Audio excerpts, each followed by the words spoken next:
Hey guys, what's going on? Welcome to the show. This is Sports with Strawberry Ice. I'm your humble host, Jeff Trenopole.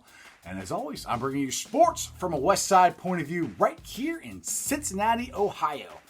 All right, here's a rundown of what I'll be talking about on today's show. Xavier was in action last night versus Providence. John Brannen tweeted out a thank you to all the UC fans. Mike Boone starting it up at USC. The Reds are in action today, and we have a Red making his season debut. All right, let's get into this Xavier game. Xavier took on Providence last night. Unfortunately, they lost 80-74. Travis Steele, and I quote, said our defense was crap tonight. Kind of blunt.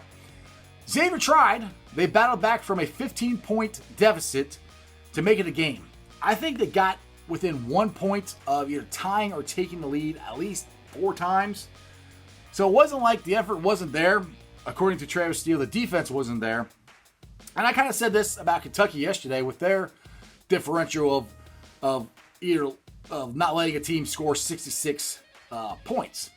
I don't know if Xavier has that threshold of this many points, but in college basketball, one consistent thing you can do is play defense.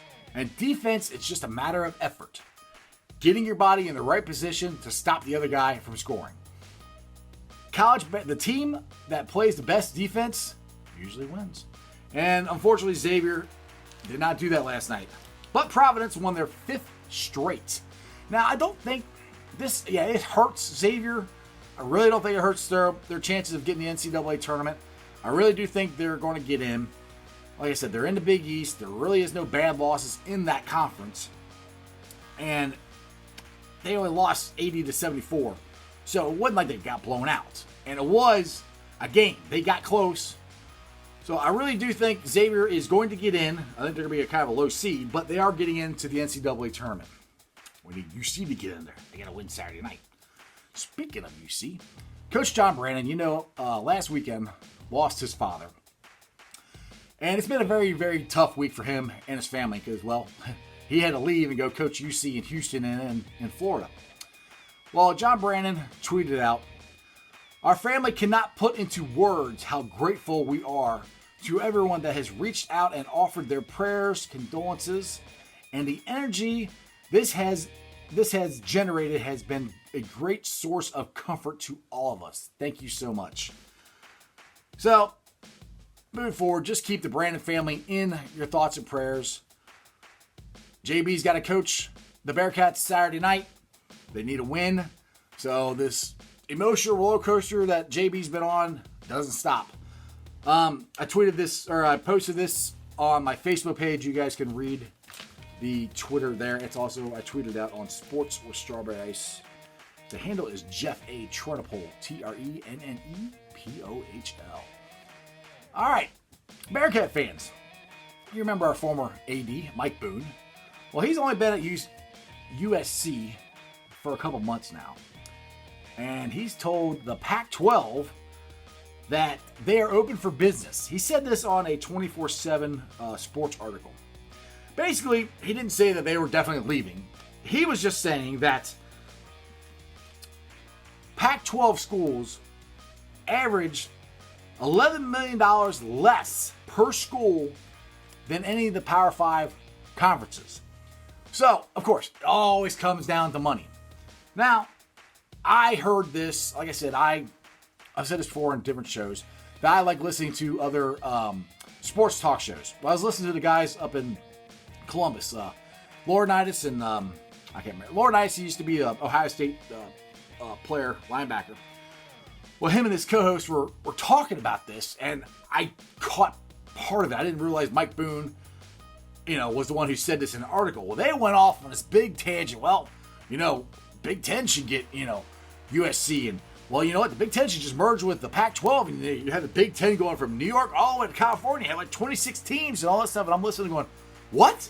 Like, oh, what's that mean for UC? Because I have been waiting for the other shoe to drop for somebody to start adding teams to their conferences again, because I still believe we're going to have super conferences, which to me means between 15 to 20 teams. They're saying 26. I'm like, that's a lot. But, I mean, you could, with the money the TV networks have, I mean, the Big Ten has their own network. ACC, SEC, they have their own networks. Big 12 doesn't. AAC doesn't. So I could, Pac-12, and they sort of do, but I have it, but it's not very good. So I could see this eventually happening. My concern is that the Pac-12 and the Big 12 will all be consumed by the other four. And we're only going to have 4 power conferences. I'm hoping that means UC can get in and don't get left out like we did this last time it happened. So, doesn't mean I'm just reporting what I heard on the radio and what I read on the internet with this article. Nothing's happening yet. Mike Boone is just basically complaining out loud that the Pac-12 needs to give them more money because they are in his eyes, the crown jewel as far as football goes for the Pac-12. Now, UCLA and basketball, I think they got something to talk about there. So, I know eventually this is going to happen. Before it's a huge shakeup, I really hope UC can just get into the ACC or the SEC or the Big Ten or one of those. Would be great. And then everybody can fight it out because we're locked in at one of those conferences and hopefully we won't get kicked out. I remember when we got into the Big East, I'm like, finally, we're in a good conference. Because everybody say, oh, you guys play Conference USA and you guys don't play anybody and yada, yada, yada. I'm like, Bob Huggins can't coach in a real conference. I'm like, all right, we'll find out now. And then the whole Nancy Zimper thing happened and Huggins left. And yeah, so I never really got... I'll put it this way. Mick was finally getting to the point where we had really good, consistent teams in the Big East. I mean, the last year of the Big East, we actually made it to the Big East championship game. And then they took the Big East away from us. So it's like, it's like, you see, it's like, it's that little apple. It's like, it's right there, it's right there, it's right there. Oh, you can't have it. That's the way it feels like, man. But that is a Bearcat legacy, unfortunately. All right, I got my Reds gear on today. Reds are playing the Brewers today at 3:05. Nick Senzel is making his debut. He's not playing in the field. He's DHing. So he's getting closer. Looks like he should be ready for opening day.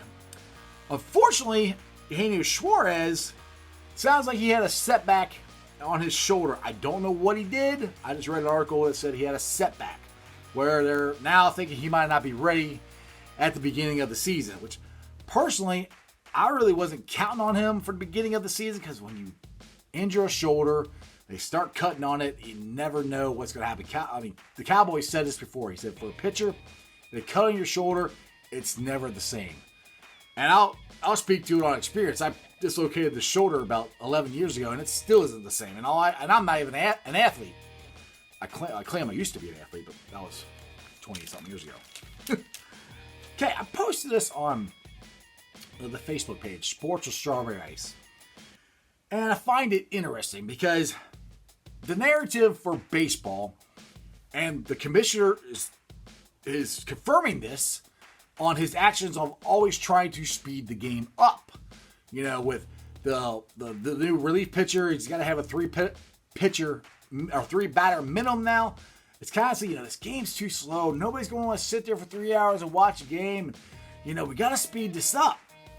Well, I found this kind of interesting. The average length of an NFL game is 3 hours and 12 minutes. Okay, that's cool. Well, the average length of a game for the Major League Baseball is 3 hours and 5 minutes.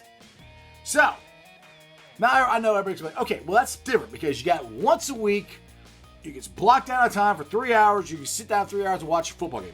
I understand that. Baseball is every day. I got that. I understand that argument.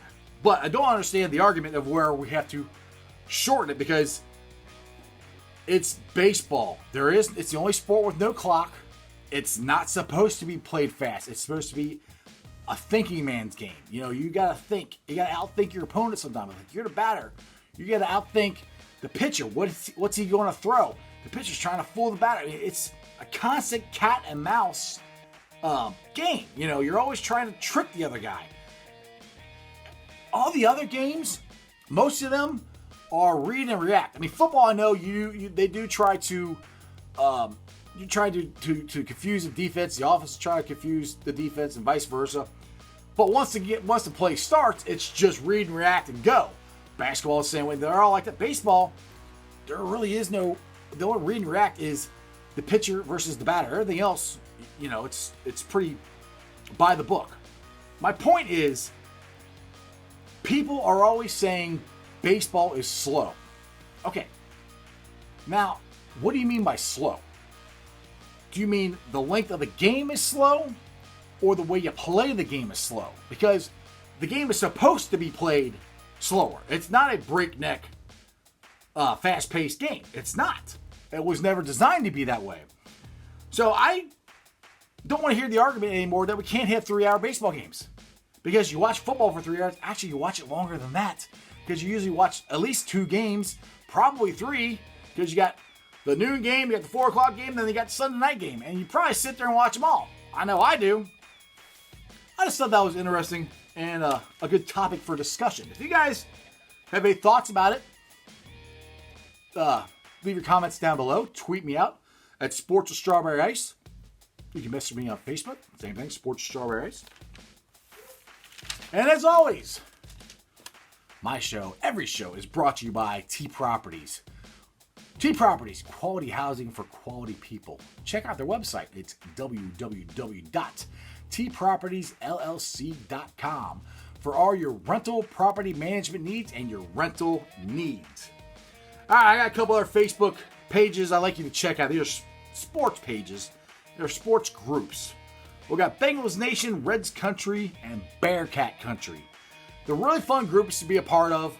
I'm on there a lot, especially during games. You can get in arguments, which a lot of people get in arguments, which sometimes is like, okay. I like to more have discussions. I don't want anybody getting mad. You know, it's sports. It's not worth getting that mad about. But anyway, you can have nice discussions, find interesting facts on there, interesting things to look at, and just a group of buddies that we don't actually see each other, but we can talk about sports. Now, like I said before, I have my own Facebook page, Sports Strawberry Ice. My Twitter handle is Jeff A. Trenopole, TRENNEPOHL. I'm on Instagram. I'm everywhere. Like, subscribe, share. I'm up to 145 subscribers. I have almost 300 people that follow me or like my page on Facebook. If I could put this thing on Facebook, I would. Well, I can, but it's more of a YouTube thing and subscribers count, all that stuff. Anyway, please subscribe. Tell all your friends about me. I'd love to get as many subscribers on YouTube as I have on Facebook. That's just sports, baby. Like I said, tell your friends about me. You guys take it easy. See ya.